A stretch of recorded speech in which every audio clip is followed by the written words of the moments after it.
Hi, everyone, and welcome back to the Probably Cancelled podcast. My name is Bridget, and I'm your host. And today I am here with the great Dawn Quarter of the Revolution Report.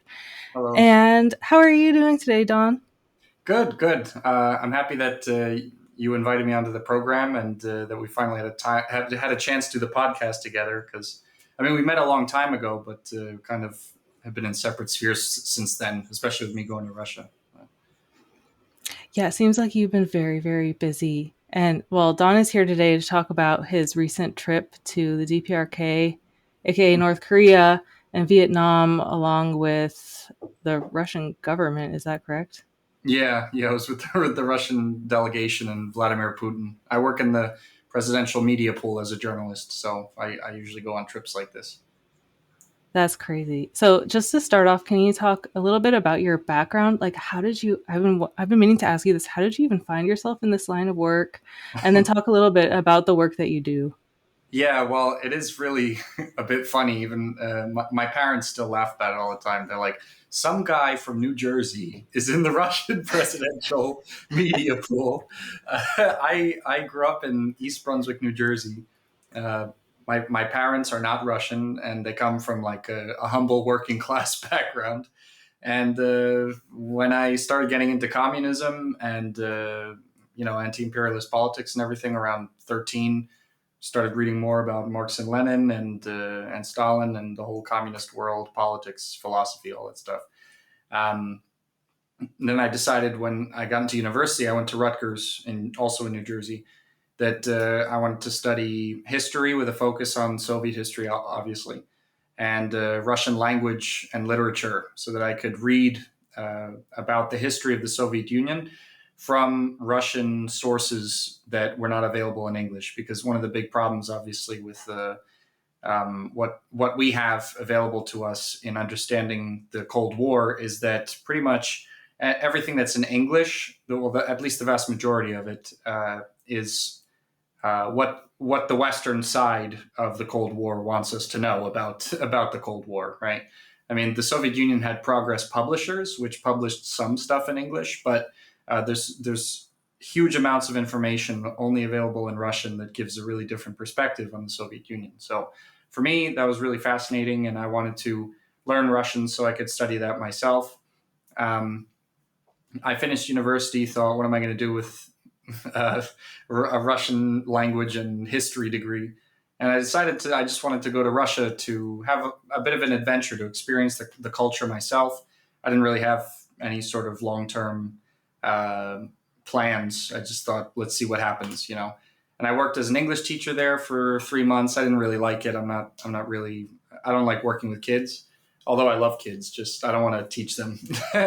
and After 3 months, I started looking for new work, and I had a friend in RT, and they said they needed a new correspondent for the English department. Obviously, I'd always been into politics and contemporary events and everything. So, out of all the things that I could do with my interests and everything, I thought journalism could be one of them, and it was the right decision because 6 years later, 6.5 years later, here I am still doing this. I'm one of the top correspondents in the English department. It's become my life, and it was a good decision. It's even better than history, really. It's history that's happening right now. So I really love journalism, and I also, when I have free time, dabble in philosophy and economics and stuff like that. But journalism, of course, is my profession. So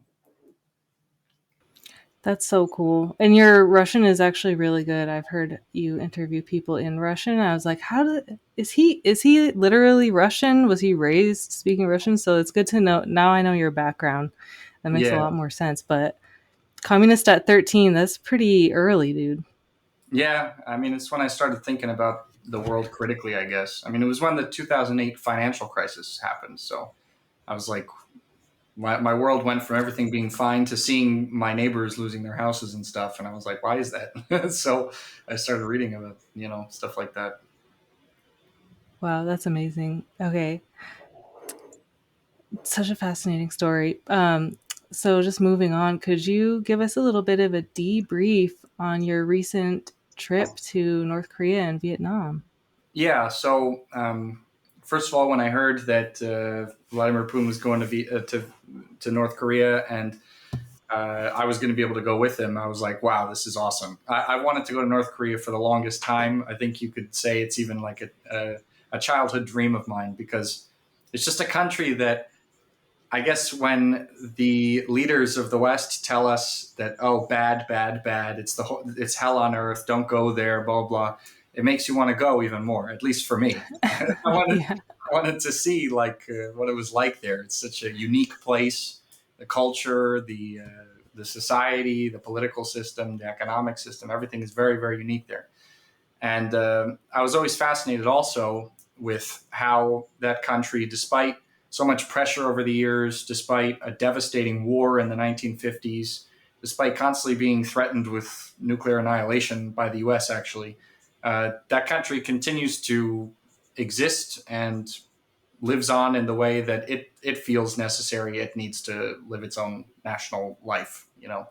And so for me, that was like really impressive. So I always wanted to go there, and it was a really unique experience going there for the first time with this Russian delegation, because this is basically one of the most important visits from a foreign delegation to the DPRK in the history of the country. Really, I mean, Hmm. the kind of welcome that they gave, and the sort of preparations that were made for the Russian delegation.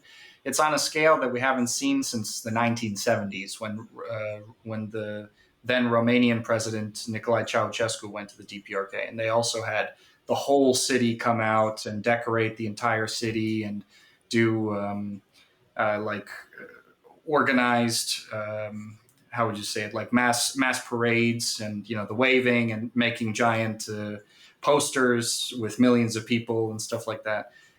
So they did the same thing for Vladimir Putin at this time. I mean, they had the main square of the capital completely decked out and decorated. Vladimir Putin was all over the place. Signs in Korean and Russian saying "Welcome Russian delegation, welcome Vladimir Putin." Korean Russian friendship and everything. And when we got to the square, also tens of thousands of people there.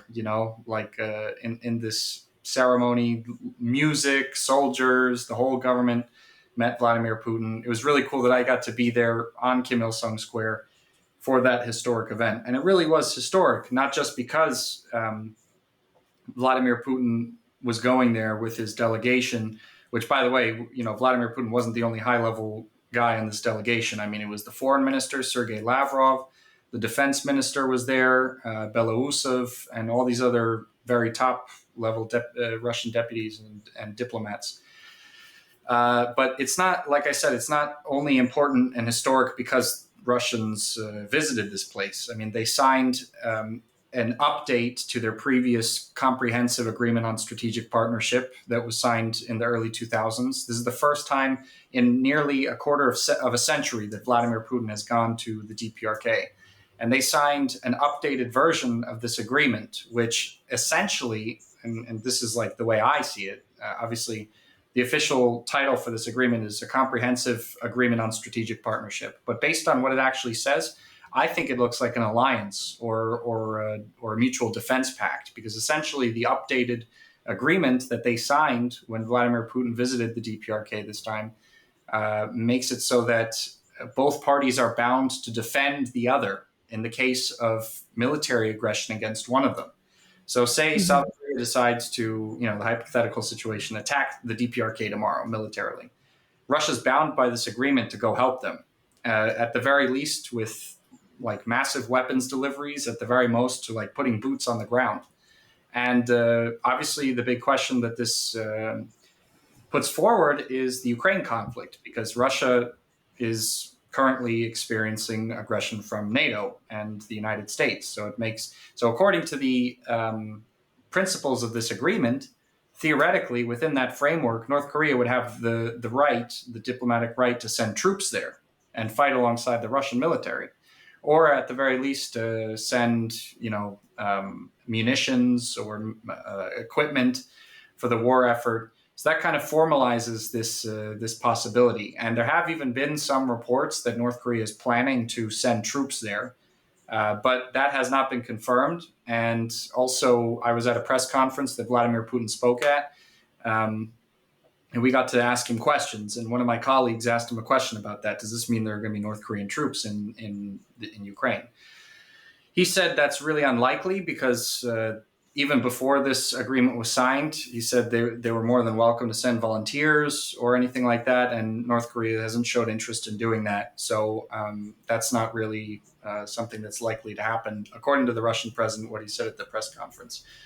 But what I think the main reason why Russia decided to sign this agreement with the DPRK is because of the fact that Western sanctions have isolated both have attempted to isolate the DPRK in Russia, because they haven't really been successful. They've just been isolated from the West, which they didn't really care about. It's not most of the world, because they've both basically fallen under the same sanctions regimes. Russia's now, I don't know if you know, but the most sanctioned country in the world, Mm-hmm. because they both fall under the same sanction regime. They have much more of a common enemy than they used to. And another thing is that the United States basically is sending long-range weapons to Ukraine, right? That's not news. But what the news is that recently they've given the Ukrainians, the green light to use them deep within Russian territory. And Mm-hmm. not only that, but these U.S. long-range missiles that are being used by the Ukrainian military are being guided by U.S. specialists, and they're being guided using U.S. intelligence and U.S. satellite intelligence as well. So, for example, the tragedy that happened in Sevastopol this week, in which four civilians died and 150 were injured. Two of the people who were killed were children. That was an American missile that struck a beach where there was no military infrastructure, where people were just chilling out. And that was a missile that was an American missile, ATACMS, it's called, and it was guided by U.S. specialists on using American intelligence. So this intensification, this provocation from the United States side, is what is basically having Russia start to adapt a policy of signing these agreements with countries that are against the U.S. so that they can theoretically, arm them with weapons, right? Because now the DPRK has nuclear weapons, obviously, but as far as I understand, the radius of that they can reach is only to California. But with this agreement, right, theoretically, Russia could arm them with long-range nuclear missiles that could hit any part of the United States, which is something that the U.S. really doesn't want, which is, a reason why this agreement is a retaliation to the U.S. arming Ukraine and helping them kill civilians on Russian territory. That's a huge provocation. I mean, could you imagine if uh, ISIS, managed to launch a missile at Miami Beach, and Washington found out that Russia gave them the missile and helped them fire it? That would be absurd. Like that would, in any conceivable situation, that would be a declaration of war, essentially. So that's why this agreement is so significant in the context of the current conflict and in the context of the tightening of cooperation between different countries of the multipolar world. And it just goes into the fact that um, they would have never signed this agreement if it wasn't for the West, if it wasn't for the West sponsoring the Kiev government and sanctioning these countries so much. They would have no reason to sign agreements that basically amount to mutual defense pacts. But now they have a common enemy, so it's like Western policies are boomeranging back onto themselves and actually uniting the people that they consider to be their enemies, and creating a united front against Western imperialism. So that was really the significance of this document. It was really cool. I was in the room with Kim Jong Un and Vladimir Putin when they gave the statement after the signing of the document. So I got to see Kim Jong Un in person. It's pretty cool. And they were very hospitable, the North Koreans. I mean, they get a bad rap because in the West, all we hear about is how they treat Western journalists and Western tourists. But I think the reality of it is that they're treated that way because in the past they've gone to the country and taken advantage of the fact that the North Korean government has been welcoming to them, and they go back and make super anti-North Korean propaganda about the country. And I think this is why Western journalists, get their cameras checked to make sure that they don't have anything potentially considered disrespectful, or they're told what they can and can't film. Because I went with the Russian delegation, we weren't told anything like that. I even asked at the very beginning. I was like, "All right, what is okay to film? What's not? Let's get this out of the way." They're like, "Film whatever you want." They didn't even check to see if on my camera I had pictures of half of Kim Il Sung's face or something. They didn't even bother to ask. They were like, "Ask us any questions you want. Anything you want to film is fine." I wish I had some time for interviews with North Koreans, because even some people from other Russian government channels, when we were on the move to the media area, they even got like small interviews, like 2-second interviews, just with some of the North Koreans on the square that could speak English. So it's like it was completely in contradiction to the kind of propaganda we see with regard to that. We had complete freedom to do whatever we wanted. Um, so that was really cool. Our guides were super friendly, super cool, told us a lot about anything we wanted to know, really. I mean, it's because of them that I understand that this has been pretty much the most important welcoming ceremony since the time of Nicolae Ceausescu. That was something our guides mentioned. I looked it up; it's true. Um, we talked about different stuff about like our different cultures, right? I find it interesting that they have their own calendar in the DPRK. They have their calendars have like our actual years and everything, but next to it, it's got like the North Korean counting of the years, and year one is the year of their revolution actually. So I think this year in the Juche Oh, calendar is like one year 133. But it's like alongside the calendar that everyone else uses, so it's just kind of like a aspect of their culture. But yeah, the hotel was nice, and really they did everything to make sure that our stay was well, and we accomplished our objectives as journalists trying to cover this event. So it was really cool. that's so amazing that you got to go to such a historic meeting. And it's Mhm. really beautiful to see. I was excited to see all the video and pictures from the event. And I'm just really happy to see Russia strengthening ties with China and North Korea. And do you think that there's any possibility that DPRK would be joining BRICS in the future?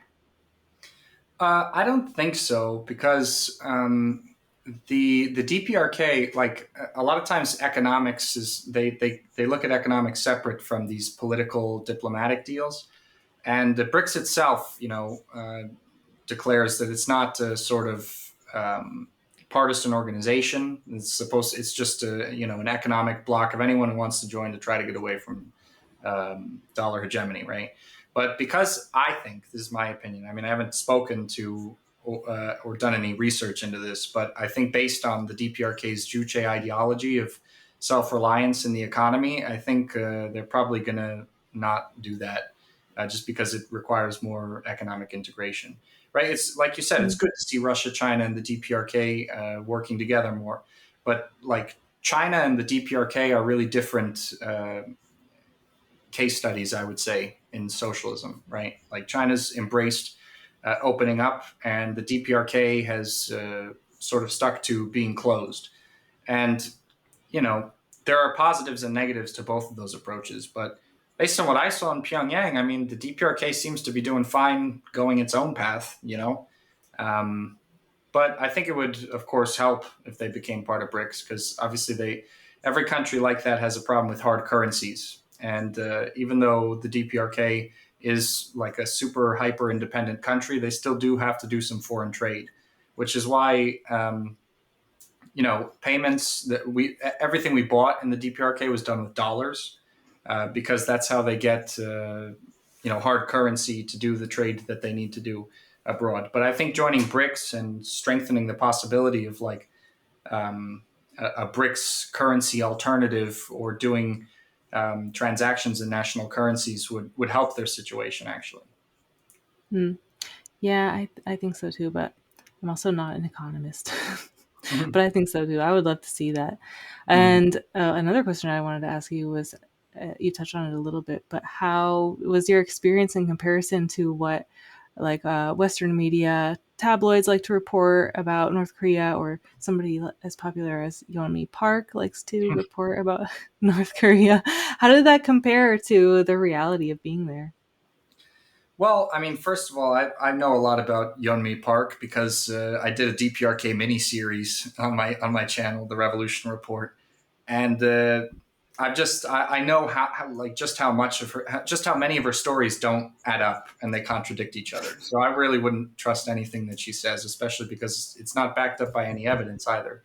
I mean, in the first episode of our DPRK miniseries, like, and this didn't take me too long to find. I found a video of her crying when she was giving a speech, and she was like, "North Korea is so horrible.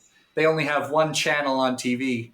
And first of all, even that's not true. They have like four, but still, it's like that's the worst thing you got to talk about. But anyway, I would not trust anything about these about like prisons or any of these horror stories that these people say because none of it's backed up by evidence. Like the evidence that we're shown is like some satellite image, right? The famous satellite image of the alleged North Korean concentration camp. But that's just an image of a camp. We don't even know what that's for. And until there's like some actual evidence, some photography or video or some sort of actual firm evidence about those kinds of human rights abuses that North Korea is being accused of, I'm not going to believe it. I mean, this is the same thing that uh, you know, people might think, how could you, you know, like question people who are coming out with all this horrible stuff, blah blah blah. But you really got to think about it and wait for evidence to come forward because we can go back to what happened in Iraq. I mean, they had a young girl testifying in front of the world, saying accusing Saddam Hussein of all of Saddam Hussein's government of all these horrible crimes, and they ended up being not true. And they only found out after the fall of the Saddam Hussein government that they had to lie. I mean, same thing with the weapons of mass destruction. There were none, and yet Colin Powell was showing the white powder that was just whatever sugar or something, like whatever. This they literally construe lies to overthrow governments like this, and this definitely would not be the first time at all. I mean, these people even get paid. You know, the Yeonmi Park is paid well also to make up these stories. But so what I would say about it conflicting with my experience there, I mean, we're not starving people, right? I mean, of course, it was Pyongyang. So the people who accuse North Korea of having starving people everywhere would say, "Oh, it's the capital," blah blah blah. But this starvation stuff is from like 25 years ago. I mean, and North Korea doesn't deny that that happened. They call it the arduous march in its period of history. But that's old news. That's like thinking, that's like the same thing as people say that Beijing is like a completely polluted city. That's old news. That's from like 2008. Beijing is a super clean, modern place now. They fixed those problems. And same thing in the DPRK. People are not starving there. There's actually, and you know, I live in Moscow where there's obviously in Moscow lots of modern buildings and everything, but there's also a lot of buildings from like the 70s from the Soviet Union. They were built to last, and people still live in them, and they're still fine, you know. But I expected to see more of these older buildings in Pyongyang, but actually new buildings have sprung up all over the place. And I posted that video, it went viral. It got like 1 million views on Twitter, talking about what the guides had told us, that you know all these new buildings, all these new apartment buildings had sprung up around Pyongyang as of recently, and they're provided for free to the people of Pyongyang. I mean, the first thing I thought was like, wow, how many people do I know that are struggling to pay rent in New York or New Jersey to buy some piece of crap house, you know, that's super old, and they spend their entire lives to pay their mortgage. And here is like the capital of the country, and they're building in a country that's like considered by the West to be just an underdeveloped hellhole, right? And yet the country has money to be making new apartment buildings and giving them out to free for the people. And I got tons of comments on this tweet from people that are like, "Oh, they're fake buildings. There's nobody living in them. Do you notice there's no cars on the road?" I didn't reply to any of these because there were tons of people replying to this tweet. But I'll address these arguments now. First of all, the reason why there were no cars on the road was because the government planned the route of the presidential administration to the hotel in advance. It's like completely standard procedure for a country expecting a foreign delegation to clear the road before they get there. That's why there were no cars on the road. I mean, unless it's an overpopulated place, like in Jakarta, they weren't able to do that. But yet, still, there's a police escort, right? But in the DPRK, they cleared the road. It's completely normal.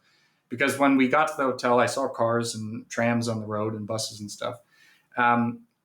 There were people in the buildings because I saw them. They're just obviously not visible from the quick video I made on the bus. All this stuff is just literally conspiracy theories. Like these people really think that North Korea is like building all these huge modern apartment buildings so that they can impress tourists and foreigners when they come to the country. Like, what the heck? Is the country so rich that it has enough resources to do that, or is it a hellhole? Like, which one is it? It's really funny. I mean, they're so that I mean that's the impression I got from the country. It's nothing like what Western propaganda says about it. First of all, because most of the propaganda is old. And if you want to see the countryside of the DPRK, there's videos on YouTube of that. They're not in disarray either.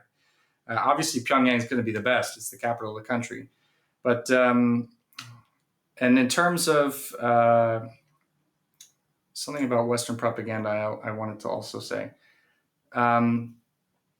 just basically the perception of what we're told in the West and what actually is there based on what I saw is completely just night and day, right? And it makes sense because they're trying to just demonize the country in any way possible. And one thing I say in my DPRK miniseries actually is that the way most people in America envision North Korea is actually the way America relates to North Korea.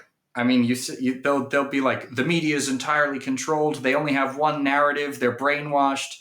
But if you talk to 99% of Americans, they'll tell you exactly the same thing, and they'll think that they came to that conclusion themselves, but they have been manipulated by the mass media, and that's the irony of it.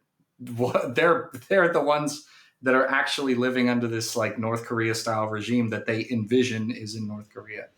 And the last thing I wanted to say, I remembered now, is that the DPRK has gone under serious reforms under Kim Jong-un, actually, both economic and political. And the party has been reformed to work much more effectively than it used to. All these apartment buildings are propping up under the initiative of Kim Jong-un. He's one of his main claims to fame is the expansion of good housing for the country. So really, and based on what I've read about him also, about Kim Jong-un, he studied in Switzerland with Western people. He studied in the West. And and there's actually accounts of people who studied with him and were his friends in school, or just normal Westerners like Swiss people and Europeans. And they say he was like super chill, cool guy. And that's really like the kind of impression I get from him as well. He's not some evil dictator. He's like a guy who's trying to make his country better, and I mean, based on how he shows up in the media as well, he's not as serious as Kim Jong Il. Kim Jong Il was also always very serious and blah blah blah. But Kim Jong Un seems like very much friendlier. He's always laughing in front of the camera, and things have been pretty good under his administration, I would say. Of course, things were difficult under Kim Jong Il because the Soviet Union collapsed and the economy was going through very tough times. So, that administration had its own serious things to deal with. Kim Jong Un got a bit of the longer end of the stick on that, but things seem to be going well. That's good to hear. And I'm surprised that Yeonmi Park is taken seriously at all by anyone because when you Google her name, usually Google is the worst search engine to find any kind of truthful information. But when you Google Yeonmi Park, the first thing that comes up is this very thorough article detailing how she's a scammer and has changed her origin story like 8 different times and has made Yeah. up all these crazy lies. But I guess nobody Googles her or something. But um, I sometimes I watch the North Korean government's YouTube channel, and they will often post video footage of new unveiled developments that they're working on all throughout the country. I just watched one a few weeks ago that they had unveiled this huge produce growing, like this huge farm essentially, but it was like a very high tech, futuristic, automated type of farm thing. And they made a very big fanfare of the unveiling because that is really exciting for Yeah. them. It seems like things are on the up and up, which is good to hear your report from the ground. And did you talk to anybody about like their perception of the West? Yeah, I did actually. I spoke with some of our guides. Before I get to that, though, is what you mentioned about the economics. I think people, your viewers, will find it interesting what I have to say about the internet and smartphones and stuff because they have smartphones in North Korea actually, and the internet is available in like specific hotels and areas. I'm not sure if that's only available to specific party functionaries or if that's like a sort of internet cafe that people can go to because in Cuba it's like that. They have like internet cafes that people can go to and use. But they have their own intranet, which anyone can get all over the country, and they have their own smartphones. So, and they gave us their North Korean smartphones. Unfortunately, we had to give them back before we came back, but to communicate within the country and everything. And everyone's got smartphones too. They're like people on the street are all talking on North Korean smartphones. Everyone's got computers and stuff. It's nothing. It's not like the Stone Age. What I noticed though is that people are much more um, you could tell they do little things, which is representative of, I would say, how socialist society makes people more sociable than capitalist society. Because everyone's got smartphones, right? But they're not texting. They almost never text, even though you can do that. Everyone's always calling each other. No, like texting is weird to them. It's like they have the reverse of like Gen Zers. If you call like someone from Gen Z, they're going to be like, why are you calling me? Why don't you write to me? In North Korea, it'd be like the opposite. Like, why are you writing to me? Why don't you call me? I found that That's interesting. funny. Like the different social systems has like manifest itself in these ways, in these small noticeable ways, which I find interesting. But uh, going back to your question, what was the question again? I remember I had a good answer to it. Did you talk to anybody about their perception of the West or Westerners? Yeah. So we spoke with the guides in the in our hotel and in our bus that showed us around and everything. Um, it's funny because I was with the Russian delegation, right? And I speak like not perfect Russian, but Russian that's good enough so that anyone who it's not their first language, they're not going to know I'm not Russian. So they all thought, obviously, I was Russian when I'm speaking Russian with them and everything. And we got to know each other, and I was, I was super friendly with them. They were super friendly with me. And then they would ask what my name is, and then when I'd say Donald, they'd be like, "Well, that's not a Russian name." They're like, "Who are you? Like, what's the story there?" And I would explain that I'm from America, your arch nemesis. But they all they always laughed. They were like, everyone's basically said the same thing. They're like, there's a big difference between the government and the people, right? As you as an individual believe one thing and the government does other things. So even when they found out I was an American, they were like super cool with me. But it was funny. They were all like in shock for like a few seconds.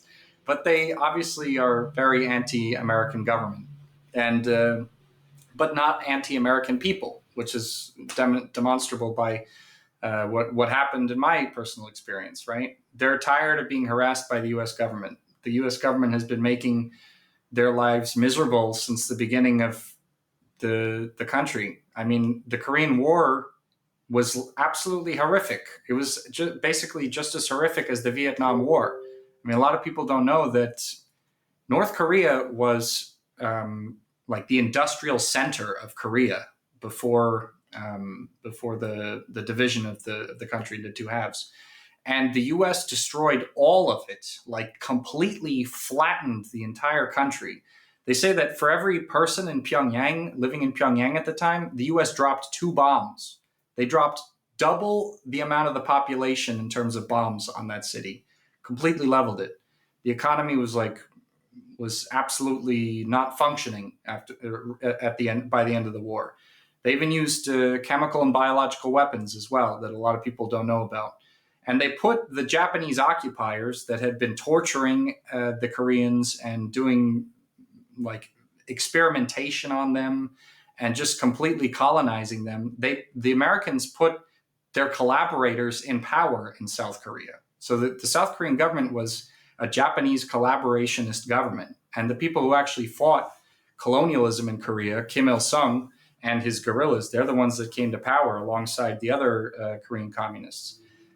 So, and even after that, their system was able to build up the country's industry so that at any rate, even after that war, North Korea was had more industrial output than the South up until the 1970s, where obviously by the 1970s, all that American money finally allowed South Korea to outpace North Korea in that sense. But it's only because the U.S. at the end of World War II had over 60% of the world's wealth. You know, it was like an absolute huge amount of money that they could just throw at their allies anywhere. I mean, but after that, I mean, people don't really know that throughout the Cold War, I mean, the US was the one constantly threatening North Korea with nuclear annihilation. In the DMZ, for a long time, the US had placed atomic bomb mines on the DMZ. So if someone crossed the DMZ and stepped on one of those mines, there'd be an atomic explosion. And a lot of people also don't know that North Korea actually entered the Nuclear Non-Proliferation Pact, which would forbid them from having nuclear weapons. Because another part of the treaty says that nuclear armed states cannot threaten non-nuclear armed states. And the US continued to threaten North Korea. So then that's when they backed out of the agreement. And even then, they cut a deal with the Bill Clinton administration. And Clinton said, if you guys don't pursue nuclear weapons, we're going to give you super advanced technology that's going to be able to allow you to produce atomic energy that you won't be able to use the byproduct for nuclear weapons. North Koreans agreed. Then George W. Bush came to power and said, I'm not going to do that. And then only after all that did the DPRK decide to get nuclear weapons. You know, when you look at it from their perspective, you understand why they hate America. It's just like decades of trying to like negotiate, come to some sort of agreement, and just having their good faith just like slapped back at them, basically. Yeah, it's important to know this history because I feel like a lot of Americans, and especially people our age and younger who were not around for the Korean War, they have no idea of the Korean War. First of Yeah, all, I never learned about that in school. I had to teach myself that me in my too. 20s. And it was never even mentioned in my history classes in public high school in Florida. And I think a lot of people believe that North Korea has always existed as in its current state or something, or they don't really think about why it exists in its current state, and then they'll read the media and then just believe whatever the media is saying without, like, we're not really incentivized to think deeply about North Korea at all at any point in our lives, or at least I was not. No. Until I became a communist and I was like, oh, well, if everything they're telling me, if everything I learned is fake, then this must be too. And I had to do my own research on Yeah. that. And I encourage anybody listening who hasn't done that yet to go ahead and do that, because there's a whole other side to the story that we're not being told. Yeah, for people who want to read about it, I highly suggest this book called North Korea, Another Country. It's by a guy named Bruce Cummings.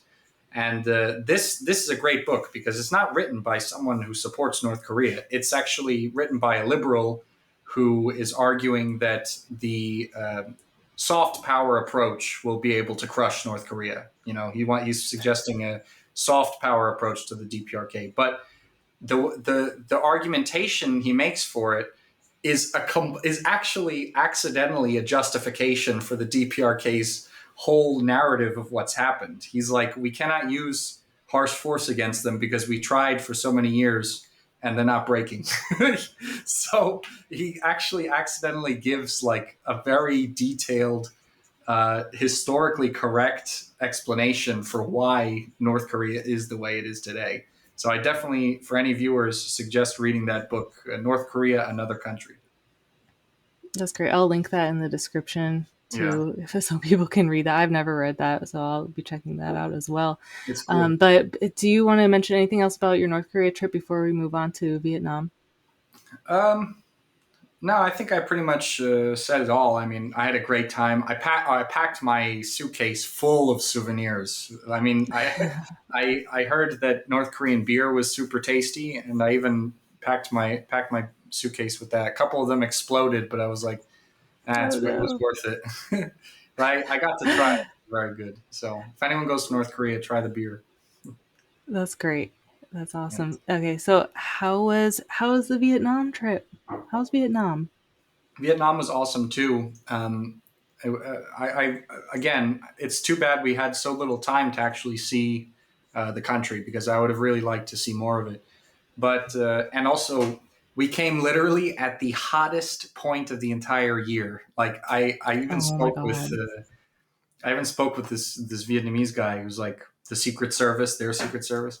I was like, how do you guys like live through this? He's like, we don't. I'm like dying. He explained that this is the hottest time of the year. We were just like sweating so much. It looked like we had just gotten out of the pool, like, and we're all in suits. It was super hot, but um, the Vietnamese president gave the delegation also a very warm welcome. The first part of the trip was at the presidential palace, and they both met to discuss um, some new deals they made in terms of cooperation in a lot of different spheres. Um, if I remember correctly, it's in education. Like both of them are going to have more educational exchange programs between the two countries now. Vladimir Putin even visited a bunch of students who were studying Russian at a Vietnamese university or at Vietnamese universities all around the country, and they came to this visit from the Russian president. They even got to talk to him, ask him questions. I got to see it as a journalist. It was really cool. A lot of bright young students in Vietnam. Um, there were also a lot of agreements made about like economic cooperation. Talking about further integration with multinational organizations and all that. Um, but obviously, in terms of defense cooperation, the meeting with North Korea was much more historic because obviously the U.S. also does business with Vietnam. I think Russia's obviously closer to Vietnam given the past, but Vietnam still does have some sort of diplomatic relationship with the U.S. and even the U.S. sent a diplomat to Vietnam right after Vladimir Putin was there. I guess because they were nervous that they were getting a little too close to Russia, but. Yeah, and Vladimir Putin gave a press conference there as well. Like I said before, that I was able to go to. Um, it was funny. We got there and our producer's like, we got there at night, right? And my producer's like, it is going to be so sunny that you're going to die if you don't get a hat. Like you need to get like a hat that covers like your whole like your head and your shoulders. The first thing I'm thinking is like, am I gonna have to get like one of those Vietnamese rice hats? I was like, I don't really want to. I think that'd be kind of racist if I was gonna wear that. But I found the only one that was available that I could get with the little time I had actually was like this Vietnamese North Vietnamese army hat from the Vietnam War that was Oh my sold god. it was sold as like a souvenir. And when I was going through like all these meetings and everything, all of these Vietnamese Secret Service guys were like stopping me to take a picture. It was really funny. But the mood was really good. Everyone was there was that was there. All the Vietnamese people that were there were super happy to know that Russia was visiting the country to deepen cooperation between the two countries. We even got to do lots of interviews with people on the street, and it was all very positive. So Vietnam is has very warm feelings towards Russia, just like the DPRK, and it was good to see that. That's great. And, Russia is not a communist country, but it's nice to see them being open to having ties to so many communist countries. And, I mean, Putin was in the KGB, right? And there's a famous quote from Nancy Pelosi where she's like, he's just a KGB guy, and Yeah, liberals have this idea that, like, Russia still is communist, that it still is the Soviet Union, which it's not. But I did read a statement from Putin. I think he put out a number of statements throughout 2022. And as I was reading them, one of them was talking about how he sees the success that China is having with their economic model, and he would not be opposed to implementing something similar to that in Russia. yeah. Do you think that there's like a chance of that happening? Because that would be pretty incredible. I think the U.S. sanctions regime is already pushing Russia in that direction. To be honest, I Mm-hmm. mean, ever Yeah. since the Russian economy is on fire right now, and that is mostly state-directed activity connected to the defense industry, and so these sanctions, I mean, have forced Russia to basically has forced the state to take a larger hand in the economy. And like you said, Vladimir Putin's not a communist, yeah, but like Nancy Pelosi said, also he's a KGB guy, right? And it's funny. In the United States, right, we have this meme like "Okay, Boomer." Boomers are like typically anti-communist. Say they regurgitate all these like um, anti-communist things, like, oh, if you don't, you just like communism because you never lived in a country that's communist, blah blah, stuff like that. And the younger generations are more often the advocates for communism.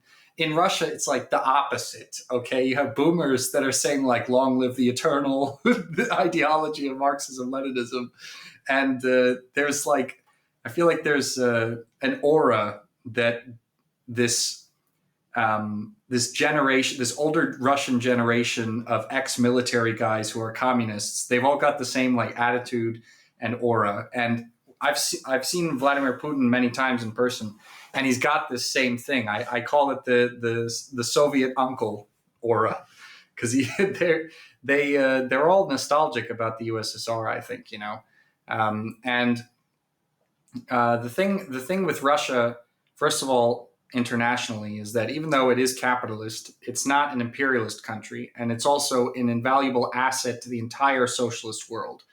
It has built close trade, military, and political connections with every communist country in the world: the DPRK, China, Vietnam, Laos, Cuba.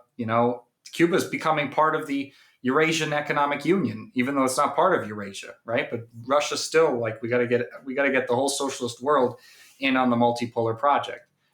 Russia supports Venezuela, all of this stuff. So there's obviously a lot of socialists in the West that say that, oh, why would any communist support Russia? Russia's not communist, it's imperialist or whatever. That's a super simplistic way to look at the situation, because without Russia, the socialist world would be in a lot of hurt right now. Um, you can even look at China's economic success. I mean, China has a huge hand in Russian markets, and that's a huge part of like why China is growing so fast as well.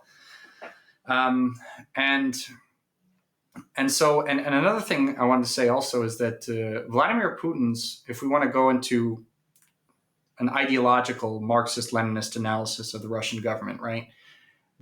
Although Russia's capitalist, the society is very different from Western capitalist societies. The political superstructure is different. I personally, based on my analysis of the whole situation, I call Vladimir Putin a Bonapartist, right?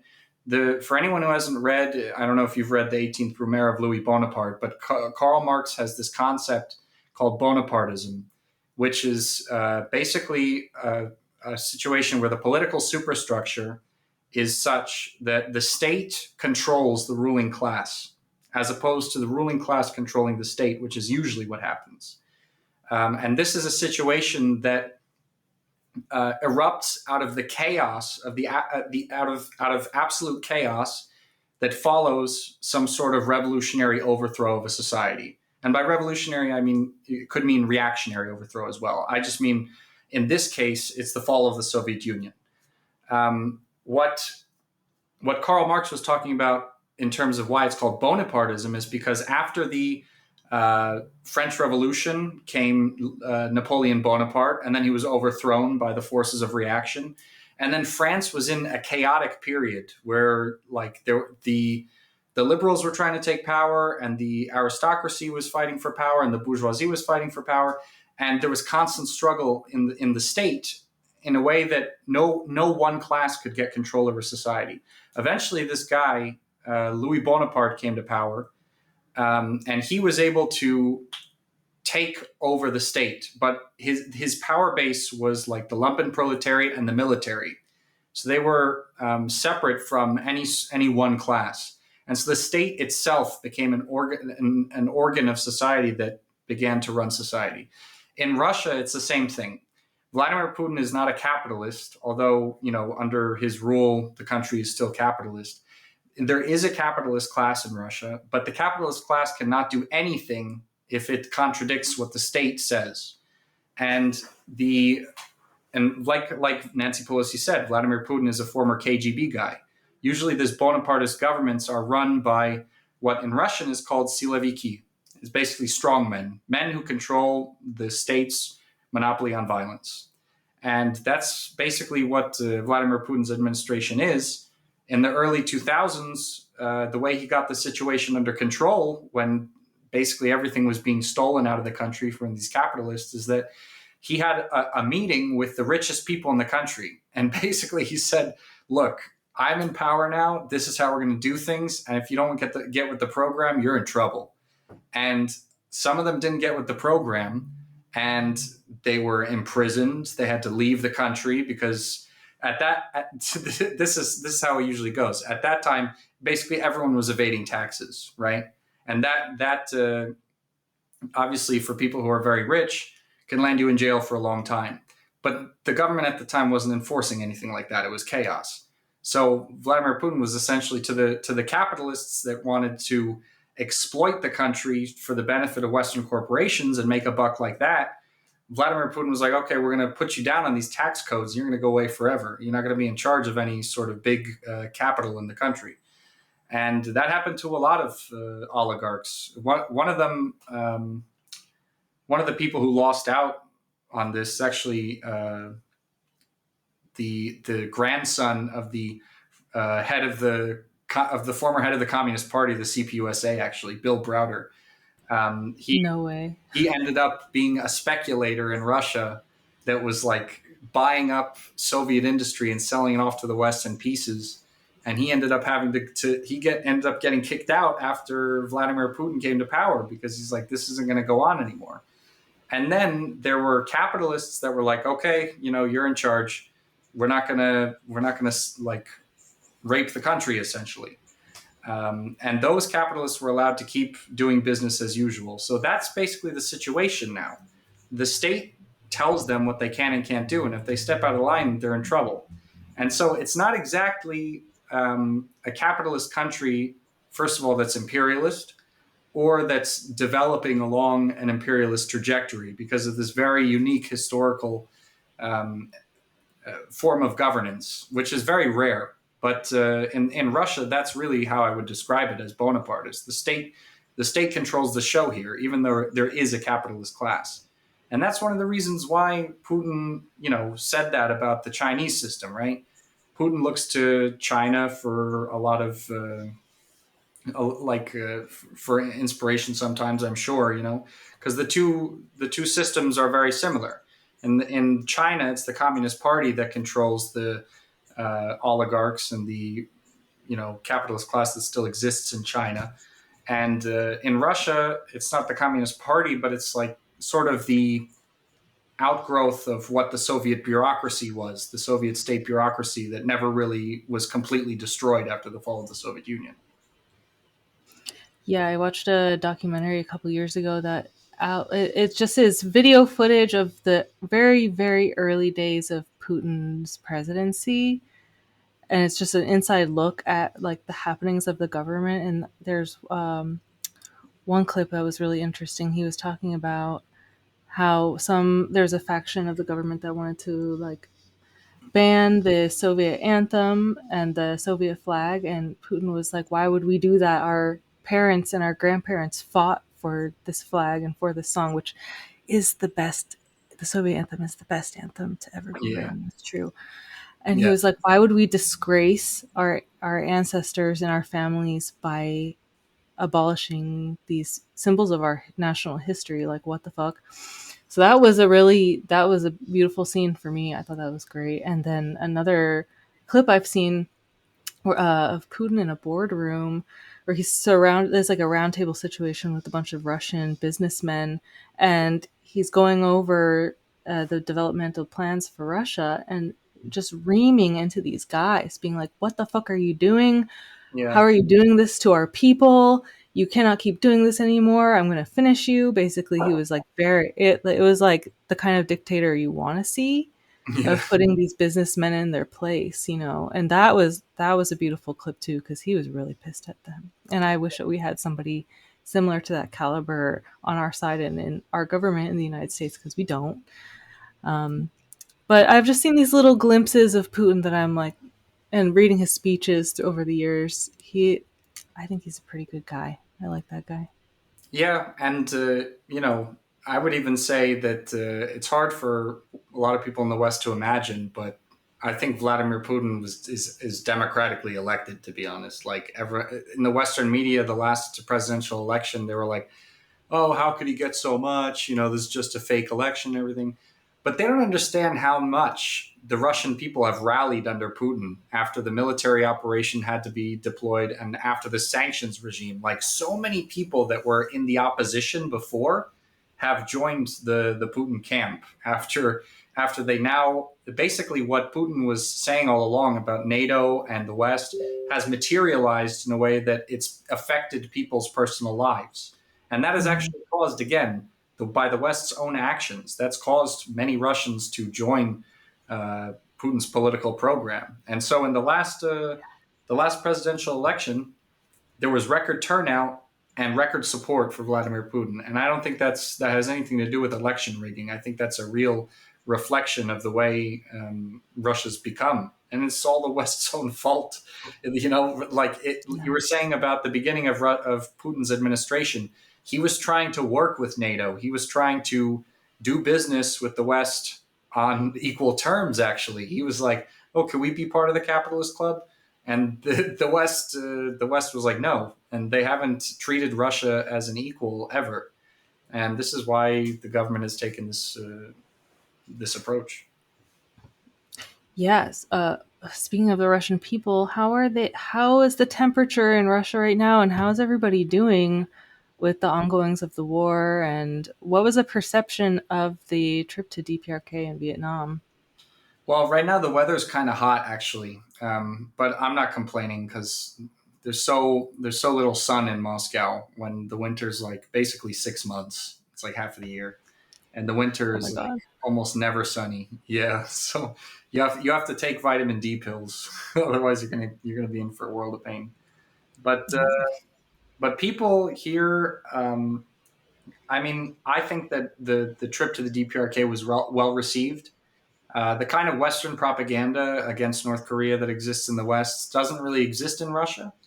I would say, whereas people in the West say, "Oh, North Korea, it's prison, it's hell on earth," blah blah. Um, I would say the main Russian opinion of North Korea is like, ah, that's that weird place with the leader with a funny haircut. They don't really know that much about it. So when this started showing up on state media and everything, people had a positive reaction to it. You know, they see it as like these guys are struggling through what we're struggling with, and so we should work together. It's a good thing.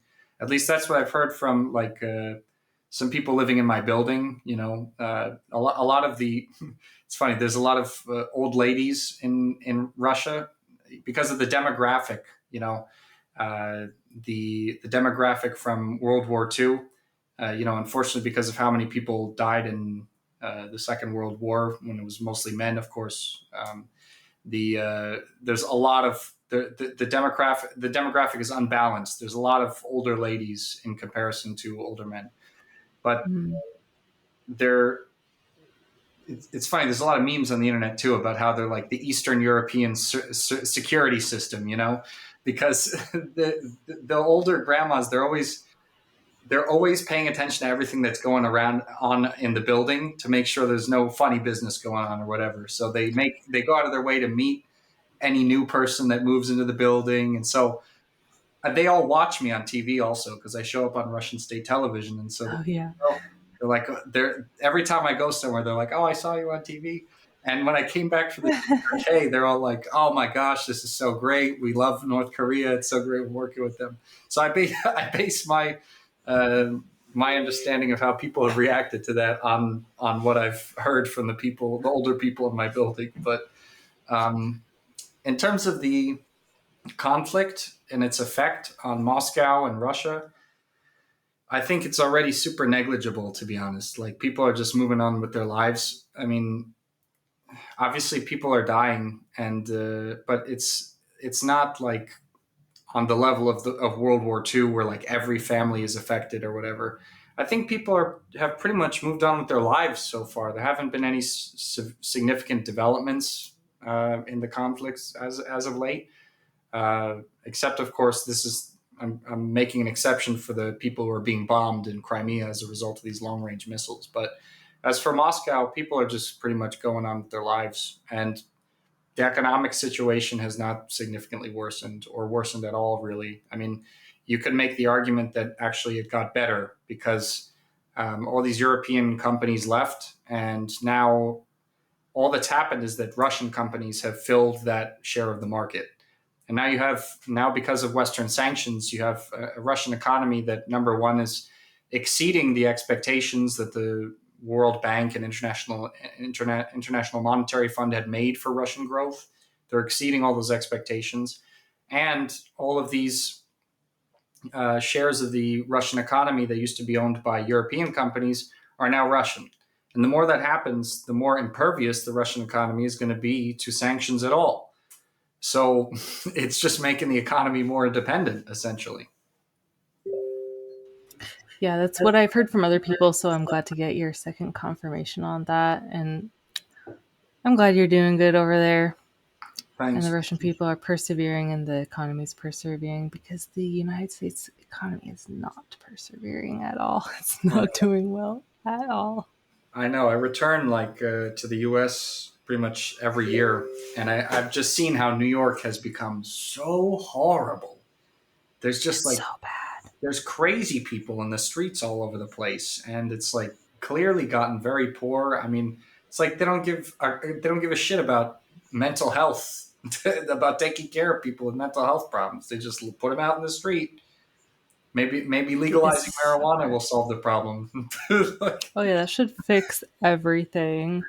Yeah, no, it's gotten really bad because I was living there for a few years and I escaped. I'm nice.